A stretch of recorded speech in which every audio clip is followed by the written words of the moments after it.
Dito makikita ang stats sa dalawang team, kuhanin natin ang field goals, sa Italy ay may 47.5% naman sila, at ang ating Gilas Pilipinas naman ay may 45.3% pang sa atin, kunting lamang lang sila dito, at pagdating naman sa 3-pointers, dito sila lamang ng husto.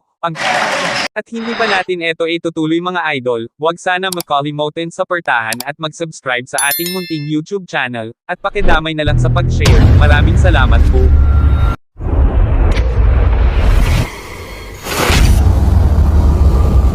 What's up mga idol, nandito na naman ulit si Jamil Tech at ang kanyang mahiwagang cellphone. May bago na naman akong nakita sa laban ng Gilas Pilipinas versus Italy, at hindi pa natin ito itutuloy. Paki-subscribe naman sa ating munting YouTube channel, at pakidamay na lang sa pag-share, maraming salamat po. At dito, kahit isang NBA player pa ang tetera sa loob ng court, hindi talaga magpatinag si Renz Abondo sa kanyang pagdepensa, at makikita naman na masyadong matangkad ang Italy kumpara kay Renz Abondo. At ito po ang magandang highlights kay Renz Abondo. Ito po ang magandang pag-block kay Renz Abondo sa kalaban. Tuwin natin ng slow motion para magandang tingnan. At makikita talaga dito na kung ano ang kakayanan ni Renz Abondo, at sayang talaga, eto, kasi huli na ang lahat sa paglalaro ni Renz Abondo, at paki-comment na lang sa baba mga idol, para malaman natin kung ano ang inyong masasabi sa ating national coach na si Chot Reyes.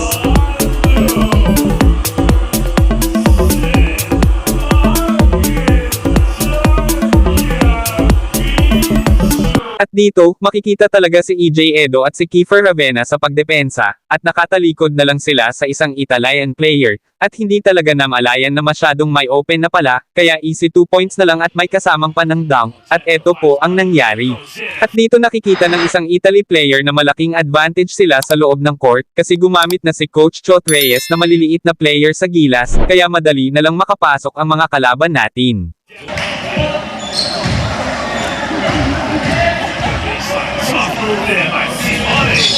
At may nakikita naman tayo ng fans ng Italy, sa sobrang saya nila para may sinasabi siya dito, gawin slow natin. At dito makikita talaga ang ating Gilas Pilipinas na masyado silang nakafocus sa loob ng court, kaya biglang lamang ng husto ang Team Italy, kasi halos ng player ng Italy may shooting sa labas.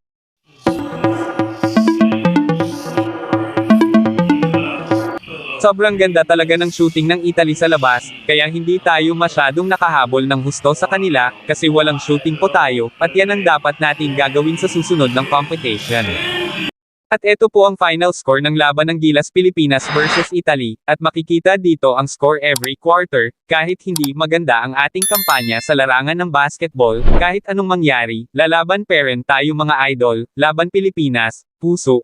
At dito makikita ang stats sa dalawang team, kuhanin natin ang field goals, sa Italy ay may 47.5% naman sila, at ang ating Gilas Pilipinas naman ay may 45.3% pang sa atin, kunting lamang lang sila dito, at pagdating naman sa 3-pointers, dito sila lamang ng husto. Ang Team Italy naman ay may 42.5% para sa 3-pointers, at sa ating Gilas Pilipinas naman ay may 34.5% lang tayo, kaya dito tayo nadali sa Team Italy, at makikita naman sa baba ang porsyento ng free throws at total rebounds, pati sa fouls personal, galos lamang sila, kaya hindi talaga tayo masyadong nakahabol sa kanila. Kaya hanggang dito na lang muna tayo mga idol, at maraming salamat pala sa walang sawang panunood sa ating munting YouTube channel. Sana hindi kayo nakalimutan mag-subscribe at mag-share sa ating munting YouTube channel, at maraming salamat po.